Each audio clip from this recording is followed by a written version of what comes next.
Bom dia, meus irmãos, meus amigos. Mais uma quarta-feira, feriado nacional, né? Dia da independência brasileira, 200 anos da independência do Brasil. Que maravilha, né? E nós estamos aqui hoje, mais uma vez, com o nosso compromisso diário, a nossa leitura do Evangelho segundo o Espiritismo e do Livro dos Espíritos, nossos grãozinhos no caminho.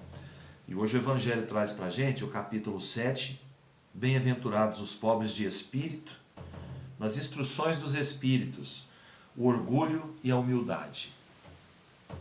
Que a paz do Senhor seja convosco, meus caros amigos. Venho até vós para vos encorajar a seguir o bom caminho.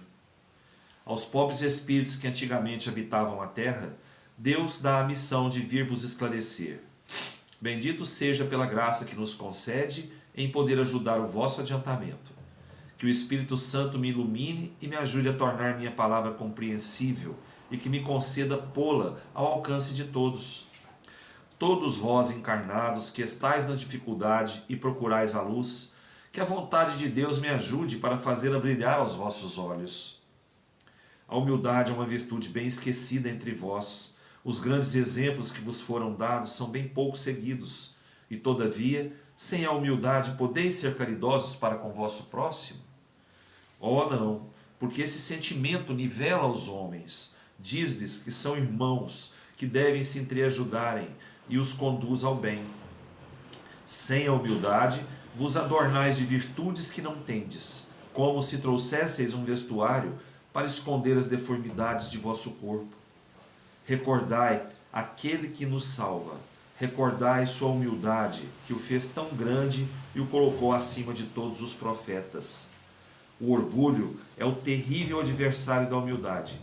Se o Cristo prometia o reino dos céus aos mais pobres, foi porque os grandes da terra imaginam que os títulos e as riquezas são recompensas dadas ao seu mérito, e que sua essência é mais pura que a do pobre.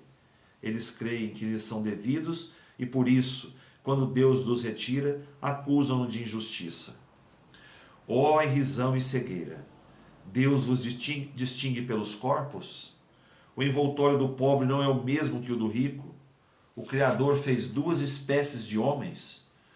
Tudo o que Deus fez é grande e sábio. Não lhe atribuais nunca as ideias que nascem nos vossos cérebros orgulhosos. Pois é. Vou parar aqui, a leitura extensa, nos falando da humildade, do orgulho, né? O quanto nós achamos que somos melhores que os outros.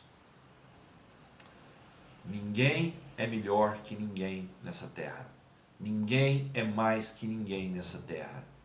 Todos somos filhos do mesmo Pai, todos somos irmãos, todos fomos criados da mesma maneira. O que nos muda é o que nós carregamos dentro do nosso coração. O que torna um ser melhor do que o outro? O que ele carrega dentro do coração. O que ele esparrama onde vai. Aquele que abaixa a cabeça perante o Pai, erguendo suas mãos, agradecendo todo dia a oportunidade de estar aqui na terra, a oportunidade que tem de crescer, de evoluir, de fazer o bem. Aquele que se coloca sempre, sempre abaixo do seu irmão. Esse, com a humildade que carrega no coração, é um ser iluminado, é um ser digno de ser chamado cristão. Não temos que nos humilhar. Não temos que nos humilhar, mas temos que ser humildes. Temos que nos colocar no lugar do nosso irmão para ver o que ele sentiria, né, no caso de uma humilhação. Temos que nos rebaixar no nosso orgulho, na nossa vaidade, no nosso egoísmo e nos colocar no lado da humildade, do amor ao próximo, para que a gente possa, enquanto estamos aqui nessa terra, passando por essa etapa, melhorar um pouquinho. Que a gente possa crescer um pouquinho. E para crescer um pouquinho, a gente tem que rebaixar um pouquinho, né? Pisar menos um pouquinho, né?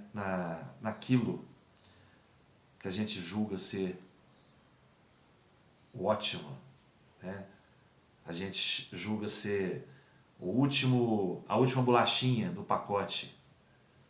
Temos que quebrar isso na gente. Quebrar esse orgulho, quebrar essa vaidade, tirar da gente, arrancar do peito o nosso egoísmo. Ninguém é de ninguém. Ninguém é melhor do que ninguém. O que torna uma pessoa melhor, como eu disse, é o que ela carrega no coração. É o bem que ela faz, é o bem que ela demonstra, é o bem que ela pratica. Isso torna uma pessoa melhor do que a outra. Então vamos tirar da gente esse orgulho, essa vaidade, esse egoísmo e encher o nosso coração, a nossa vida, né, de coisa boa, de humildade, de alegria e praticar sempre mais a lei maior do amor ao próximo, praticando a caridade, fazendo a caridade, que é o único caminho para a nossa salvação. Hoje o Livro dos Espíritos traz para a gente a questão 135, no capítulo 2 ainda. Existe no homem outra coisa que a alma e o corpo? Sim, existe o laço que une a alma ao corpo. Qual é a natureza desse laço? Semimaterial, quer dizer, intermediário entre o espírito e o corpo, e necessário para que possam comunicar-se um com o outro. É por esse laço que o espírito atua sobre a matéria, e reciprocamente a matéria atua sobre o espírito. Bom, aí vem um comentário. O homem é formado assim, de 3 partes essenciais. O corpo ou ser material, análogo aos dos animais e animado pelo princípio vital. A alma, espírito encarnado do qual o corpo é habitação.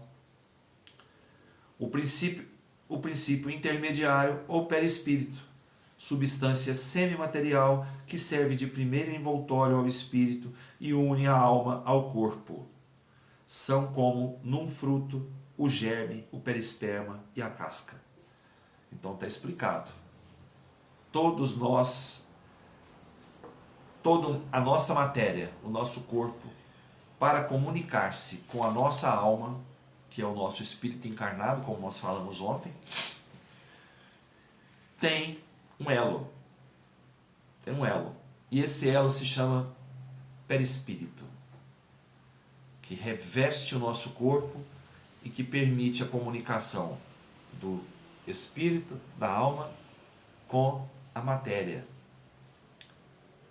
Porque o espírito precisa da matéria para se locomover, para se expressar, né? A matéria, amanhã nós vamos ver essa questão, né? A matéria, ela não depende do espírito, mas para essa troca de energia, ela precisa do espírito. Quando o espírito desencarna, já é outra história, a gente vai ver isso amanhã, na questão 136. Então, aqui os espíritos explicam, pela primeira vez aqui no livro, a existência do perispírito, que é um envoltório semimaterial que reveste o nosso corpo físico, né, e que permite, né, essa troca energética entre alma e matéria, alma e corpo. Tá bom? Pessoal, fiquem com Deus, que tenhamos todos um ótimo feriado, com muita luz, muita paz, muito amor no coração e muita reflexão sobre as mudanças que estão vindo por aí, né? Vamos nos preparar para mudanças no plano terreno e que cada um consiga atingir o seu melhor, né? Vamos lá. Fiquem com Deus, até amanhã, se Deus quiser, eu tenho certeza que Ele quer. Beijo no coração. Fiquem com Deus.